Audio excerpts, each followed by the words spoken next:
દાહોદમાં આદિવાસી મ્યુઝિયમ ખાતે આદિવાસી બજારનું કરાયું આયોજન। સ્થાનિક હસ્તકલાને વેગ આપવા અને કલાકારોને પ્રોત્સાહન આપવા પ્રયાસ।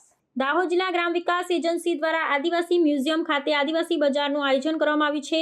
આ બજારનો મુખ્ય ઉદ્દેશ સ્થાનિક આદિવાસી કલાકારો દ્વારા બનાવવામાં આવતી હસ્તકલા અને અન્ય ચીજવસ્તુઓનું પ્રદર્શન અને વેચાણ માટે એક મંચ પૂરો પાડવાનું છે।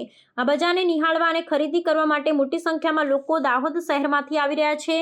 આ બજારમાં જિલ્લાના વિવિધ વિસ્તારમાંથી કલાકારો ભાગ લઈ રહ્યા છે। તેઓ લાકડા, વાંસ અને અન્ય કુદરતી વસ્તુઓમાંથી બનાવેલી કલાકૃતિઓ, વાંસની ટોપલીઓ, માટીના વાસણો અને બાંબુની વસ્તુઓ જેવી પરંપરાગત ચીજવસ્તુઓનું પ્રદર્શન કરી રહ્યા છે।